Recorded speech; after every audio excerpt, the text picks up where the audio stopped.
Hello and welcome back to the Lift to Lift Yourself podcast. Welcome to this video if you are watching on YouTube.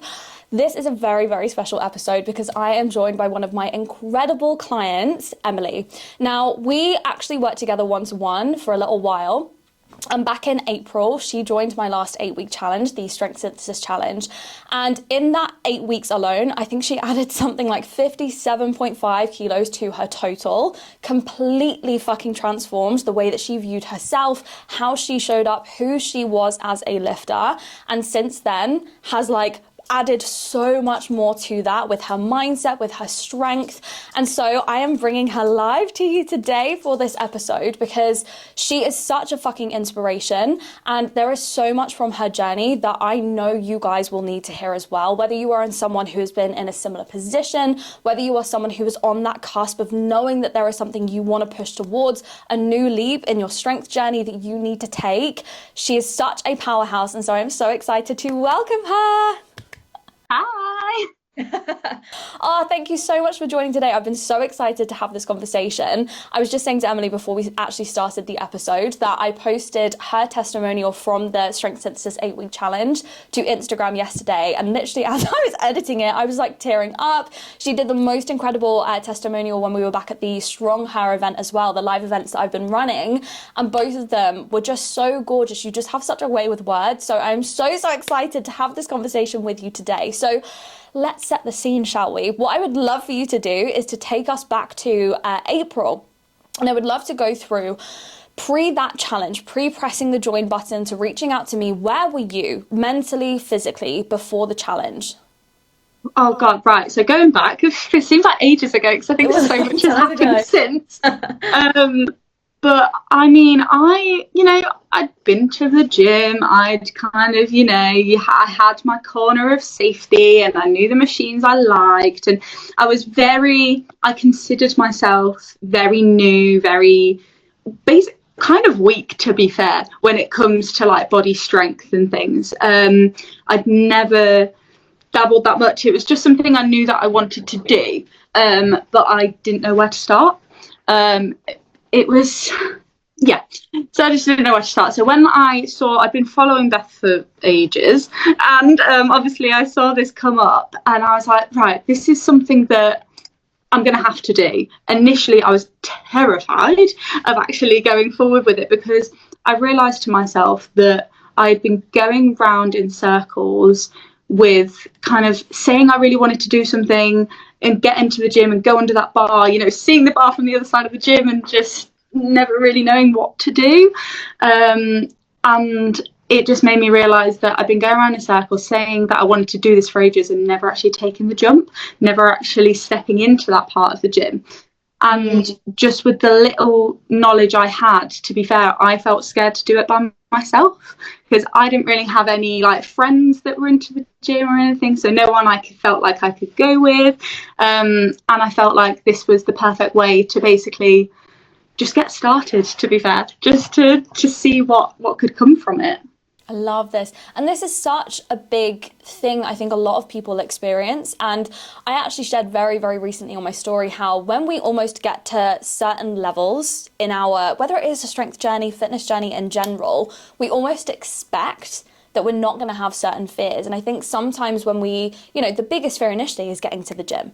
When we get to the gym, we start to build up a baseline of strength. The next biggest thing is well, where can I take this beyond the machines?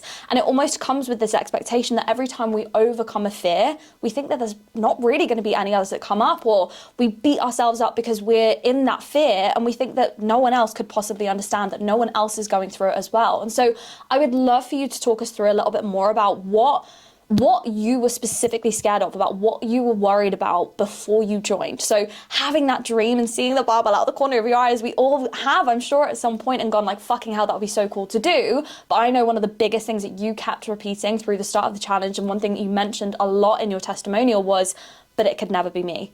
So what for you felt like the biggest fears, the biggest worries about joining? I think for me, it was really the unknown. I had no idea basically what I was getting myself in for. It was a very unknown. I was really scared of injury, was a big thing of what I was scared of, because the knowledge just wasn't there for me. I didn't know, and I was scared of hurting myself and then not knowing what to do, and technique and things like that. I didn't want to be like, oh yeah, I can do it, to go too far and then completely hurt myself and go from there. But then also I was just scared of doing it by myself. You know, who am I meant to celebrate with? Who am I meant to do all these things with when, you know, you see all these things? And I didn't want to be alone during the whole process of it. So that was something that was really nice, just having that community there. But then also I don't know, I just didn't think I could be one of those people. You see these videos online of everyone, you know, under the bar, lifting all these heavy weights. And I saw myself as someone who couldn't do that. Like I said at the beginning, I saw myself as someone who was weak, who, you know, couldn't lift those weights. So it was almost like I put this wall up in front of me of like, you can't be that person. But when I saw the challenge, it was my chance to basically say, you know, what is there to lose at this point? You're getting the information, you're getting the support that you want. So the things that I was lacking are now there. So I thought, well, why not? Yeah, I love this. And this is a big thing, again, that you'd mentioned a lot, was feeling like you didn't belong under the bar, and that also at the same time you had this pulse. It's like there's almost these two parts in complete conflict. And it's like I have these dreams, but the fear and the almost stories that I'm telling myself, or the identities that feel so cemented, because this is something I shared as well in that reflection, was it was almost like you were clinging to that identity of, I can't be that person, that all of these people that I see in the videos, that I see online, other people, they've overcome so much more. And like, I think especially I've shared this more recently with having these really big stretchy goals, whether it is wanting to step foot on the platform for the very first time, whether it is simply trying to or wanting to step into strength training for the first time.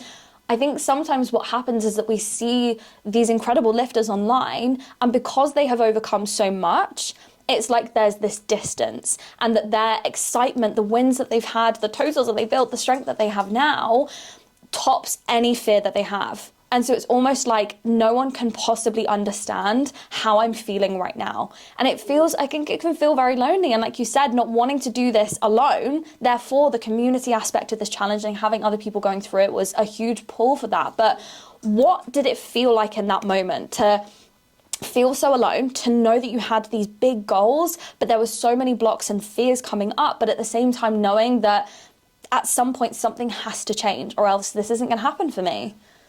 It was really scary to have that realization, because I think I've been going through it for a while. I have stopped myself from doing so many things, and I've been wishing and hoping, kind of being that person that has all these dreams but doesn't actually take that step forward.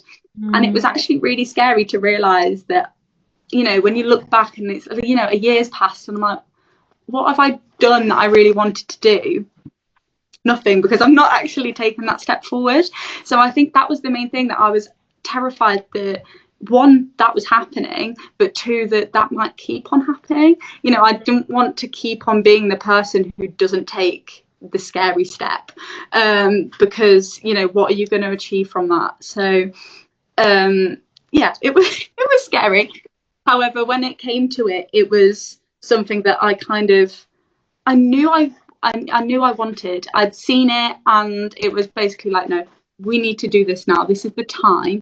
You know, I'm 23, and I was like, oh my God, I want to start doing things now. Now, it's not now or never, because obviously you can do it whenever. But you know, it kind of felt like that point where I was like, no, I can't keep on doing this. Yeah, it's the realization. This is something that I shared actually in a training recently in the free community space that I have called The Edge.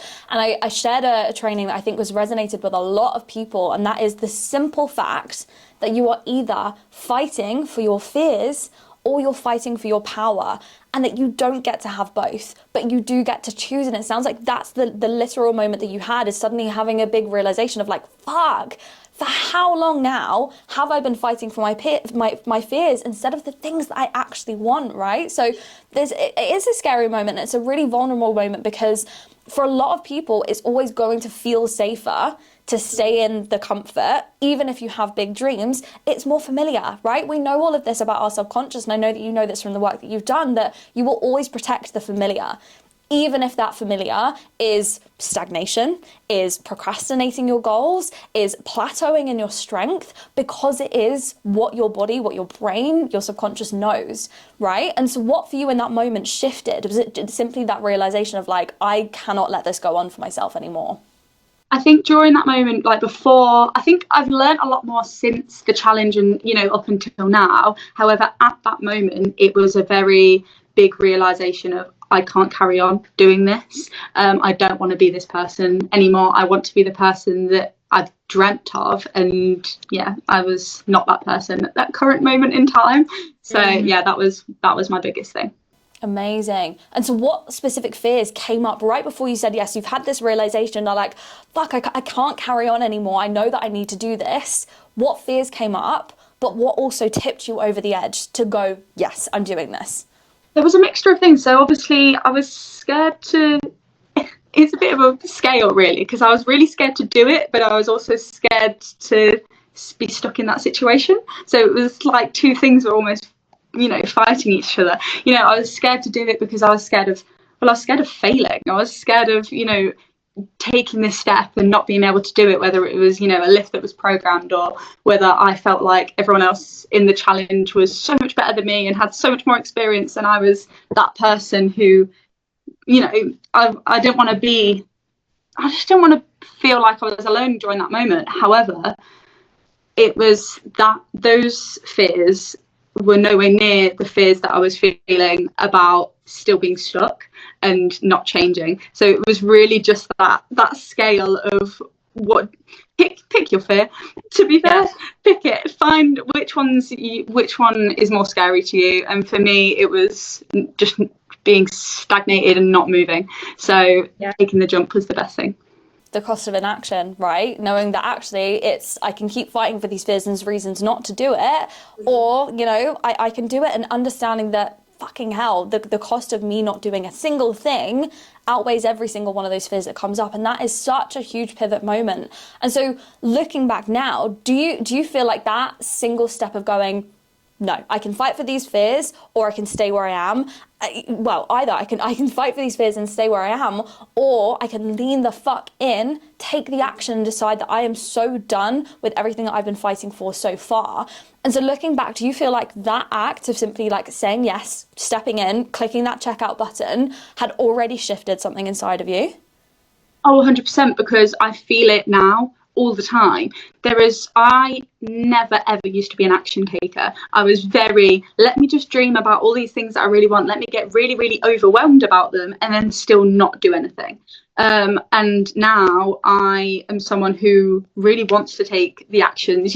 We talk all of the time about certain things, cues and actions and things that I want to be able to change.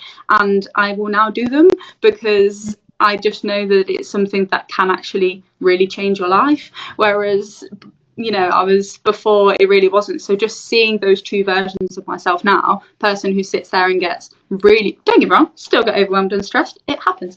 But, it's something now that will happen, and then I will take that and move on and kind of grow from that. Whereas I was so used to being in this spiral of overwhelm, sit, cry, not do anything about it, and then just carry on doing that. So even just that one step then made me realize that there's so many benefits. So then that just, it just keeps on happening. Absolutely. And I think this is such an interesting conversation in and of itself, that we often assume the minute you take that action, the fear goes, or we're never going to feel overwhelmed, or simply by becoming that person, maybe we've pedestaled and we've idolized versions of lifters that we've never fucking met, and we just assume that they never have these struggles.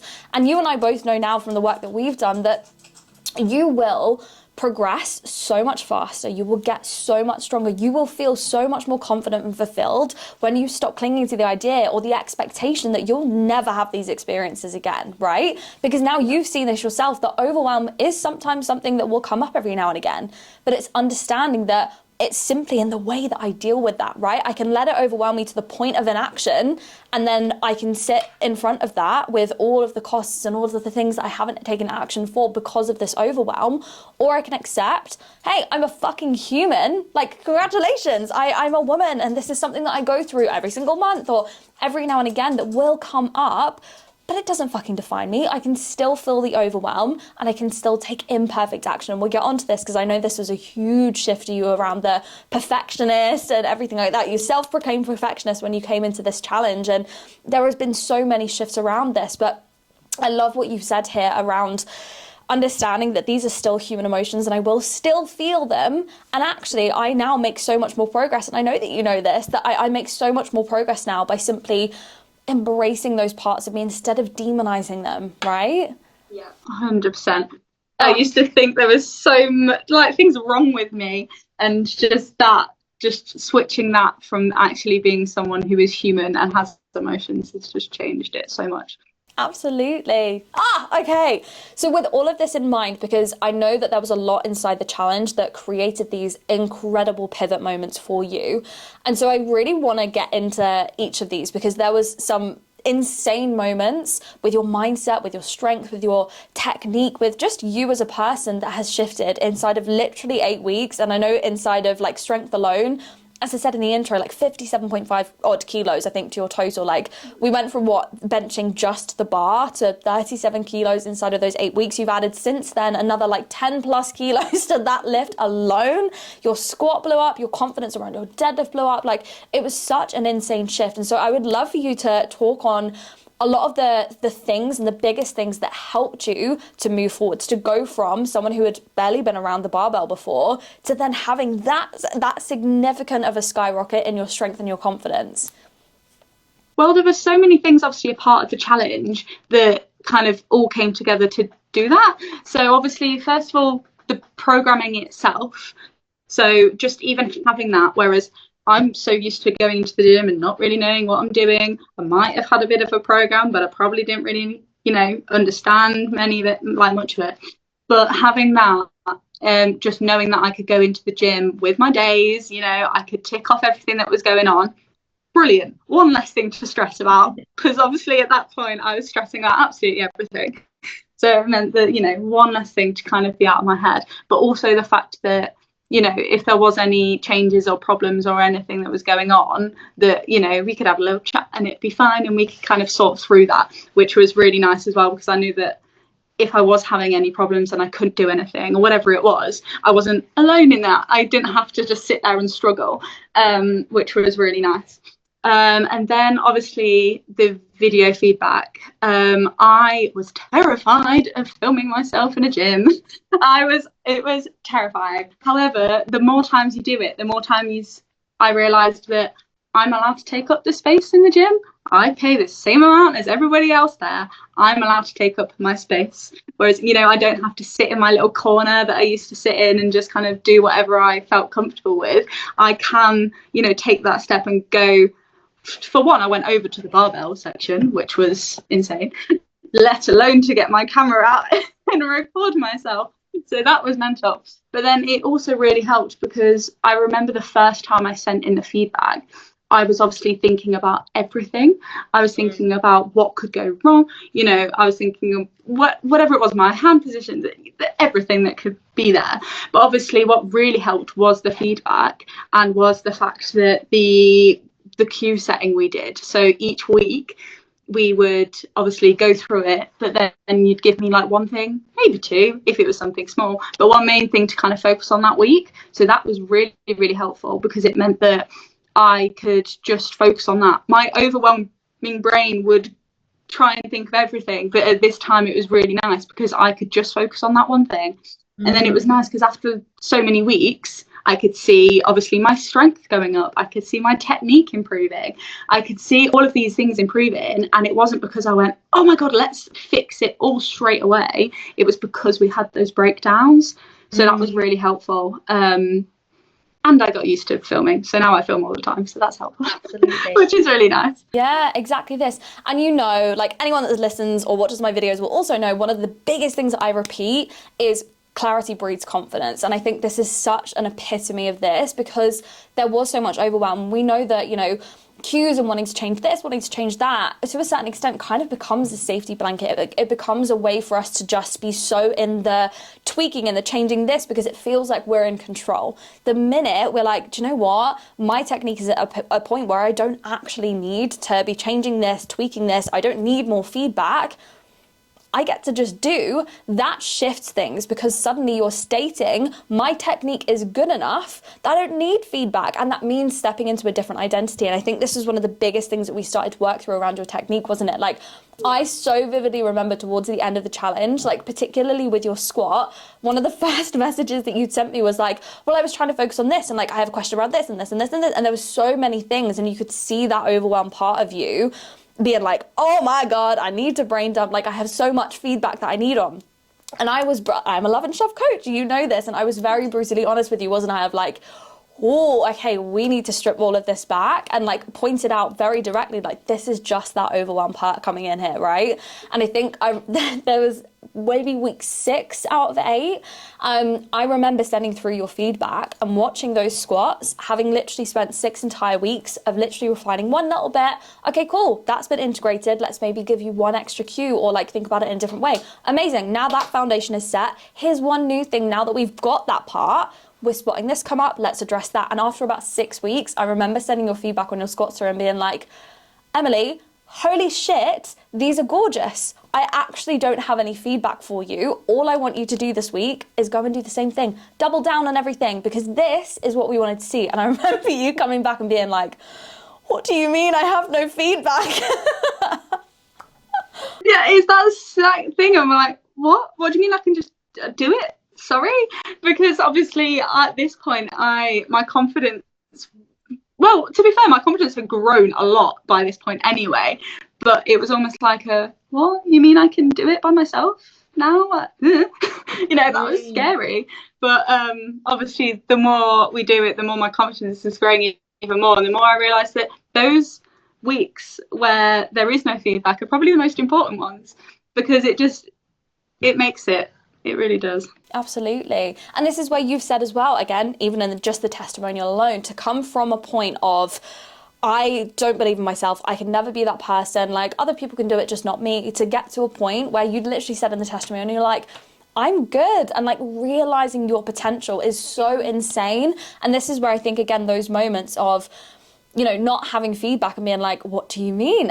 It's kind of like that little permission slip, that little bit of validation that says like, I am good enough with my lifts, with my squats, to not need feedback. That's a shift. And like we said, if we look at it as an identity, it's shifting away from someone who could never have done these squats, could never have blown up your strength, your confidence that way, to now being at a point from your literal coach saying, these were so beautiful, you don't need feedback. And I think what we started to see was there was always these little crossroad moments where you either step the fuck up or we back the fuck down. And again, if we look at this analogy of like, you're either fighting to protect your fears, it was either that you were fighting then to protect old identities that, if we're being really honest, were no longer serving you, or you rise to this being a new version of you and actually accepting that, yes, with that, of course, it might come even perceived expectations. If I'm now the lifter who doesn't need feedback, well, holy shit, I'm on the cusp of something shifting. I'm on the cusp of something big, right? But at that same breath, knowing that with that, on the other side of simply accepting this is who I am now, like this is the lifter that I've created over the last 6 to 8 weeks, there is so much expansion waiting for me on that other side. And I think those types of moments are what literally ended up compounding, right? We know it's a compounding effect, that there's not just one thing where it blows up. It's literally just those micro moments of choosing the hard thing, of deciding to step up because you know you deserve better and you know how capable you are. And I think that for me is what really summarizes how much you grew, was those micro moments of stepping up, of claiming the identity that you know you want to have rather than protecting the one that just felt safer. Do you feel like that is kind of a fair summary of what shifted for you? I think it sounds really weird coming from like the way that you're wording it, because I was kind of just like, oh yeah, you know, we're moving, we're doing it.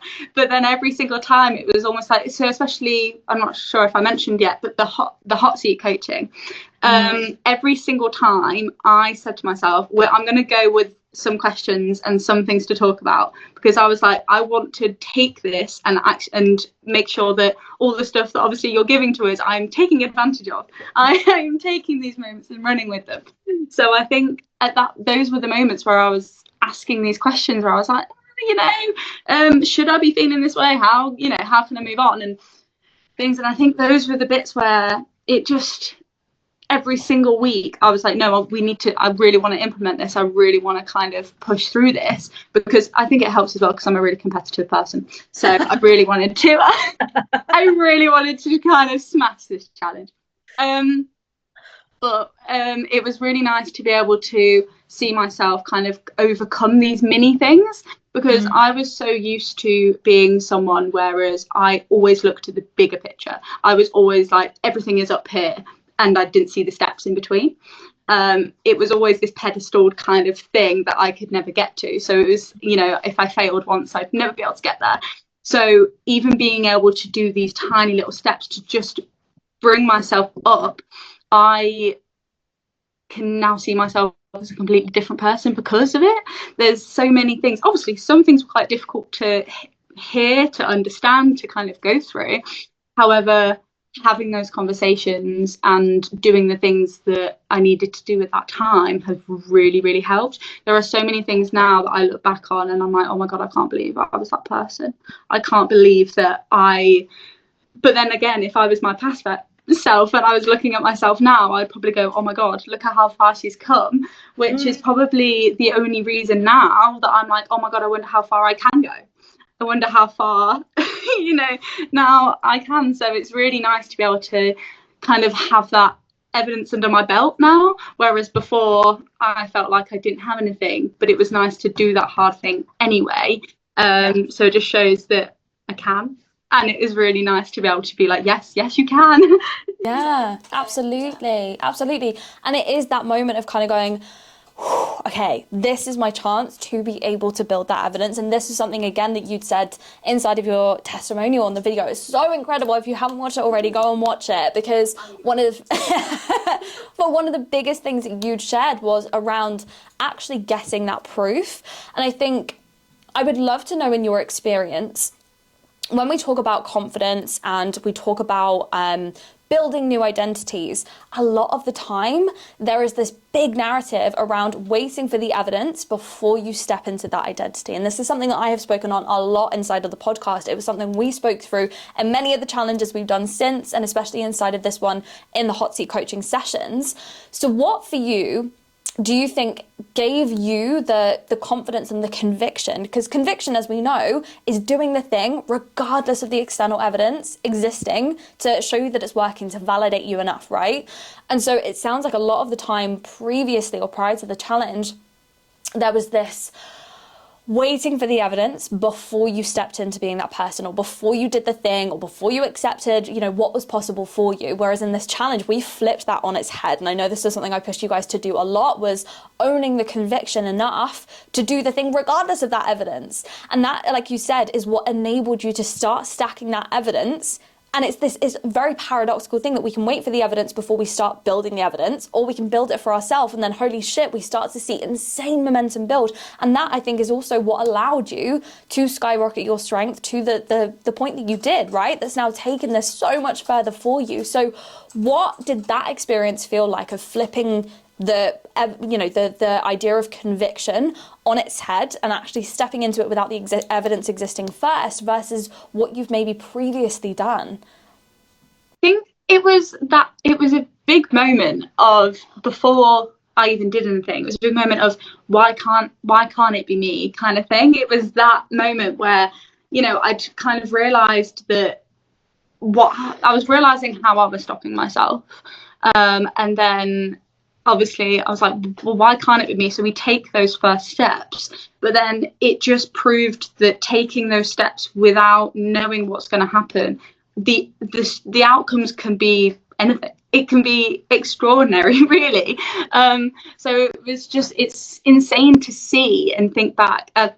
Just as we're having this conversation, I'm like, oh my God, look at all these things.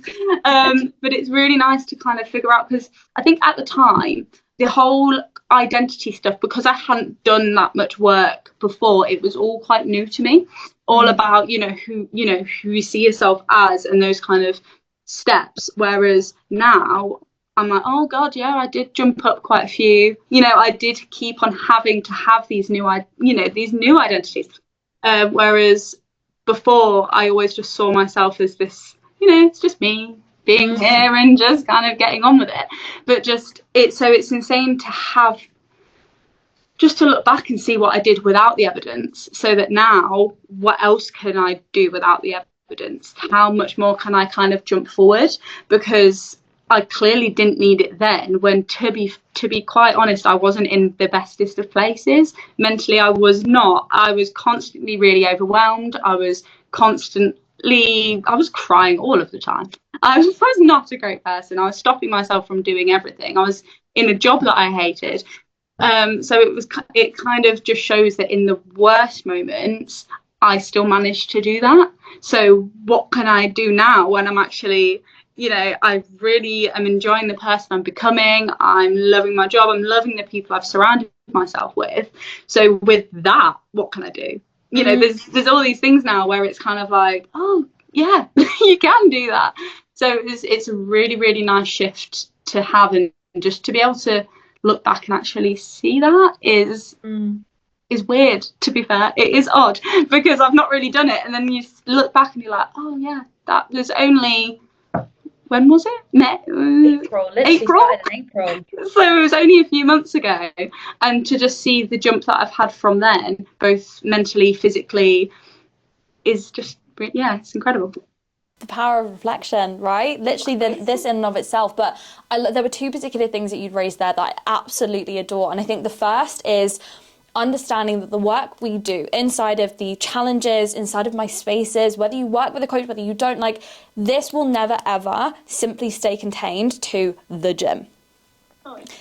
Every single ounce of confidence, of conviction that you build, and how you see yourself as a lifter becomes who you see yourself as a woman, right? And every single bite-sized piece of evidence that you get of like, shit, I'm getting stronger, like I can do hard things. Oh my God, when I throw myself in the deep end, it's not failure that happens, it's simply framing it, right? And knowing that just by simply having the confidence and the self-conviction, the self-belief, and overcoming the things that I thought that I couldn't do before, shit me, does that spill out into every single area of your life. And this is something I know we've spoken about a lot with, your relationships, with, like you'd said there, your job. And I think it is such an incredibly powerful thing that we often forget how far this ends up stemming. So I absolutely adore that, and I wanted to really raise it. And I think what we also saw inside of the challenge was you showed up to every single fucking thing we did, every hot seat coaching session that we had, every single week. You would be there with a question, like you said, not going, I'm going to wait till a question happens, but push myself to really think outside of the box and not ask questions as my current self, but ask the questions that either I need to hear to step into this future identity, or asking the questions that actually, if I'd already achieved what I want to get out of this challenge, what would she be asking, and being able to bridge that gap. And I think this is something that was so prevalent with you that is utterly incredible. You were there for every single video analysis day. You never missed a session of those. You sent in all of your reflections for them, not just kind of going like, here's my video, Beth, what do you think? It was always followed by, okay, I've integrated this cue, this is how it felt for me, or like, this really made sense. Or if something didn't make sense, not being afraid to ask for follow-up questions, or like, actually being able to progress that so much further. And this speaks to the motherfucking woman, the powerhouse that you are, and how you've got these results, which is utterly incredible. And so do not take this work lightly. Like, you have come so far, and this is why I wanted to bring you on the podcast, because the shifts that we saw in that 8 weeks and so far now beyond are absolutely incredible. So as we know, we've seen insane strength progress, like 20 kilos on your squat in that 8 weeks alone, like 17.5 kilos on your bench alone, with another 10 kilos, well towards now your 50 kilo bench, which, starting out as the woman who had barely touched the bar, holy shit, is an insane shift. So what I would love to know is, because you've highlighted a lot that the biggest shift was not only the strength, but also the mentality, right? The shift in your mindset. So what for you feels like has changed the most since that challenge? The amount of overwhelm and just how I deal with it was the main one, because I it's weird because I don't actually think I understood how much it was affecting me in my day-to-day. I was so used to getting so anxious, so stressed about absolutely every aspect of my life, whether it was just overthinking something, even just walking somewhere and I'd be in my head constantly. I kind of was, it sounds weird, but I wasn't in my body. I wasn't outside and enjoying everything. I was constantly in my head, no matter what it was. If it was upsetting me, if it was stopping me from doing something, everything. And I think the main thing that has changed is it's just that. It's the way that I'm now, one, managing it, but also two, I'm seeing moments that I'm no longer, like, it's no longer taking over. So those were the two main things. It's insane because, one, it's happening a lot less now, which is because I'm seeing myself as someone who is now able and not someone who is weak and fragile and someone who can't do stuff. It's now someone who can. She is able to do things. She is capable. She has done all the things. And also with the fact of not being as scared of failure. I was really, really scared of not being able to do something. And because I held myself to these extremely high standards that I put on myself, no one else was giving them to me, they were all on myself. And even if I didn't reach that mark, I saw it as a failure. It could have been something that was incredible. I could have just hit some, I could have just done something really, really well on my squats, for example, and the cue, I could have absolutely hit that cue. But because I didn't get the depth I wanted, oh wow, it's an absolute terrible thing, and it was the worst thing that ever could have happened, and I've absolutely spiraled. So now it's taking those moments and having the moment of, one, how to deal with that. So having the right, let's step away, let's actually kind of reframe what's going on here, and actually being able to pinpoint those moments. But then also it's just not happening as much because I'm so confident in myself now that I know, I'm like, oh no, it doesn't matter if we don't get there. And realizing that the there is too high. It's way too high. And it's that perfectionist part of me coming in where everything was a problem and everything had to be perfect. So that's why I was constantly getting overwhelmed. So now, without that kind of not even external, internal kind of pressure, it's become I can just breathe now. I really can. It was constantly like I had this pressure on my chest, and now I can go into things being so much more confident in myself and less scared of the outcome, whether it was going to be amazing or not, just going in with it. I love this, and I so appreciate you being so vulnerable about it, because I know that there will be so many people listening that in one way or another will be able to relate to this. And I think it really speaks to the power of, I bet you came to this challenge being like, oh, I'll learn a bit more about my technique, I'll maybe get a bit stronger, and I'll learn some things, and literally came out of it completely shifting how you view yourself. Like, I knew in the hot seat coaching sessions alone how much work we did, because you came in being like, I am a self-proclaimed perfectionist, so heavy in overwhelm, it's crippling at times, and we did so much work on that. We've done so much more work since, and it speaks to the work that you have invested. But I think also really speaks to the power of the mindset work, that that I don't believe the two can be, can exist separately. I think they are so mutually exclusive in the best fucking ways, because you've seen and you've shared so much today, and I love it, about how much you just shifting how you see yourself as a lifter has impacted your relationships, your work, but fuck me, has it blown up your strength as well.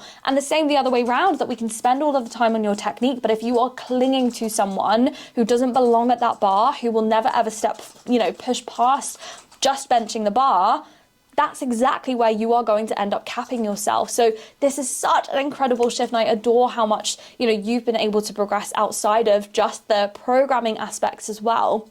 And so what I would love to know is, how do you feel this has actually changed how you see yourself as a lifter today? From going from, that can never be me, I'm only ever going to bench the bar, I see all these incredible lifters, but I can never ever do that, to adding insane amounts to your strength, but everything that you've shared today in your mindset as well.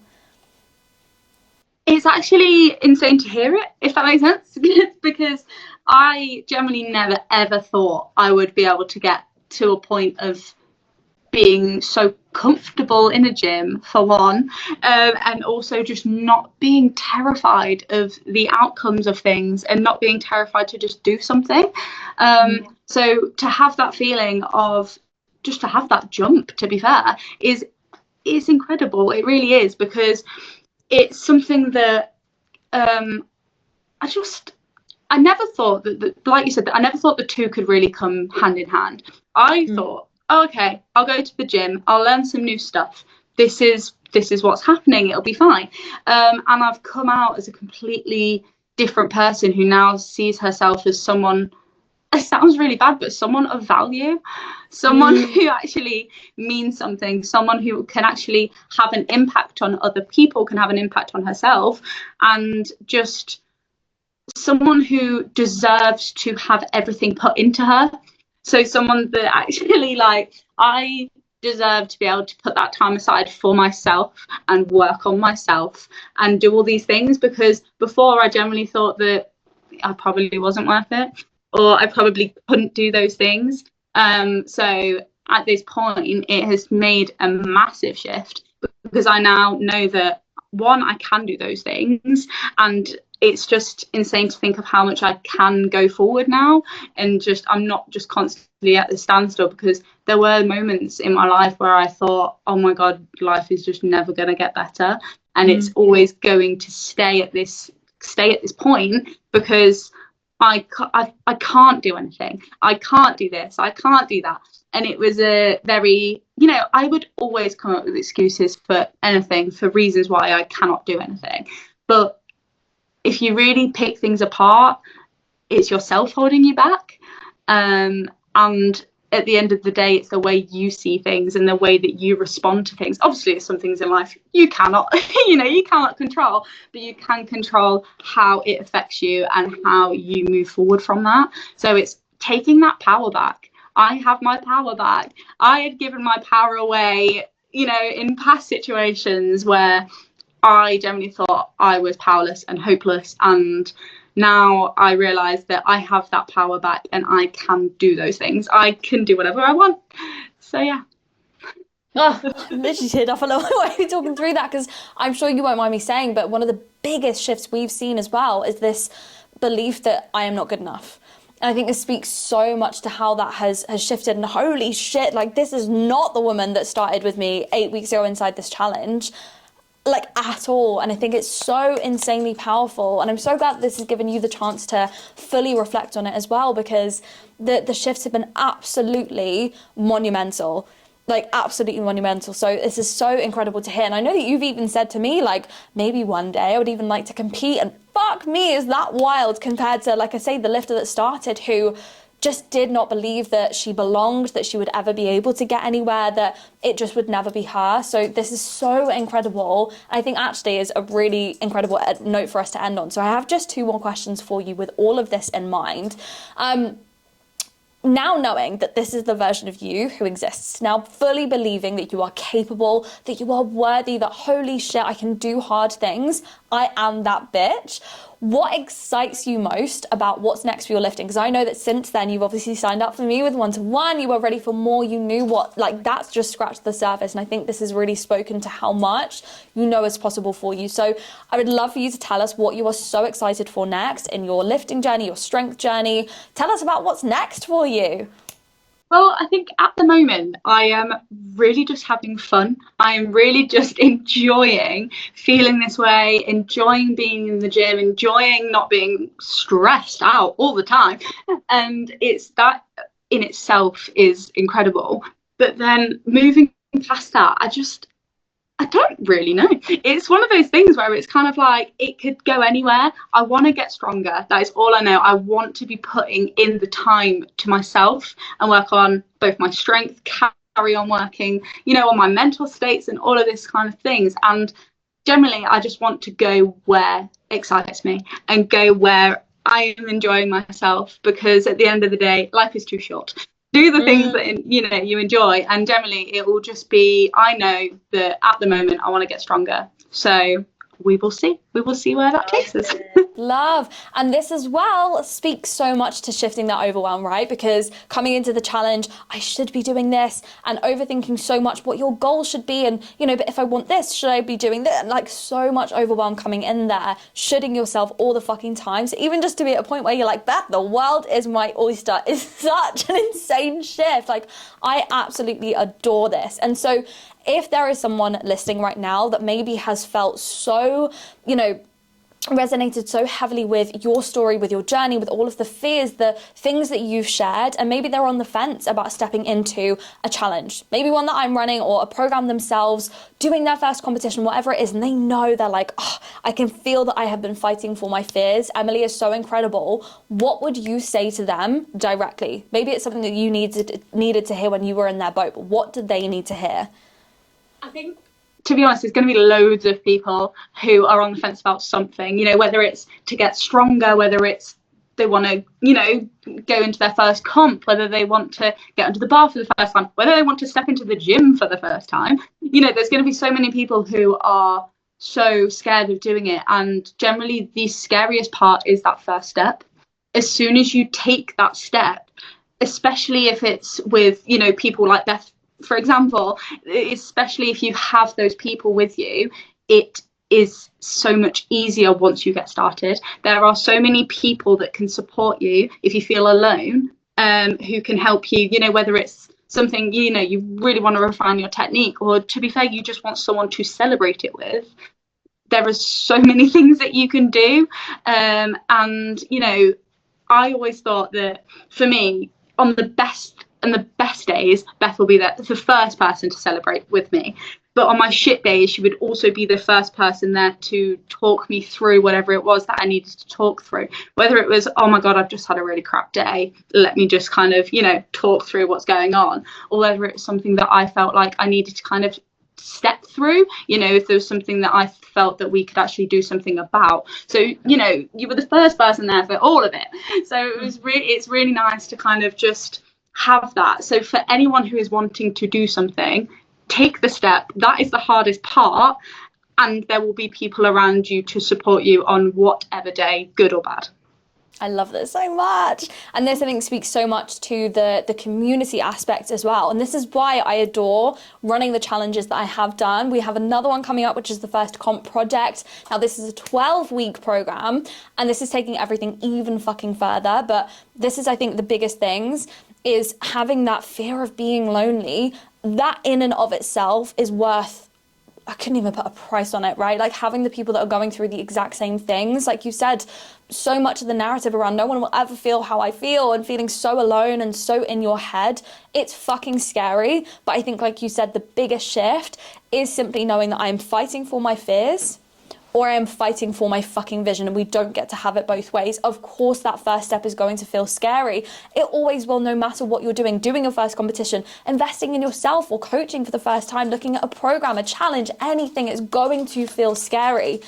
And you are allowed to feel scared about it because, like we've said today, you are a fucking human. But there is a reason you feel called to do that. I think you can agree with me as well. There was a reason that you felt so compelled to get to that barbell for the first time. There was a reason you felt so compelled to invest in that first challenge. There's a reason that you felt compelled to then move to one-to-one with me, right? Because you know what you're capable of. And we can either fight to protect the version of you who has these big dreams but keeps falling short, or you can take that fucking first scary step and know you're doing it simply because so much expansion waits on the other side. Incredible. Yeah, I think it's that moment of doing whatever you want to do for yourself. It's that moment of no one else can give you that power. You have that power. Do what you want with it. It's your life. Just take the step. Amazing.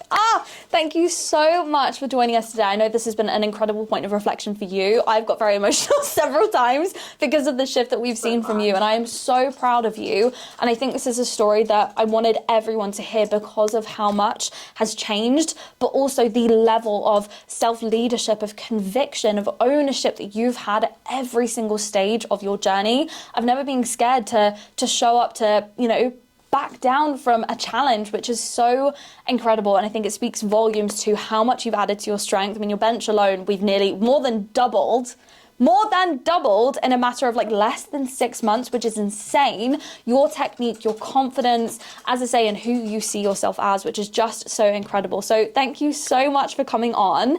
Where can anyone find you if they want to get in touch, if they want to hear more about their journey, if this is something you feel compelled to share for yourself?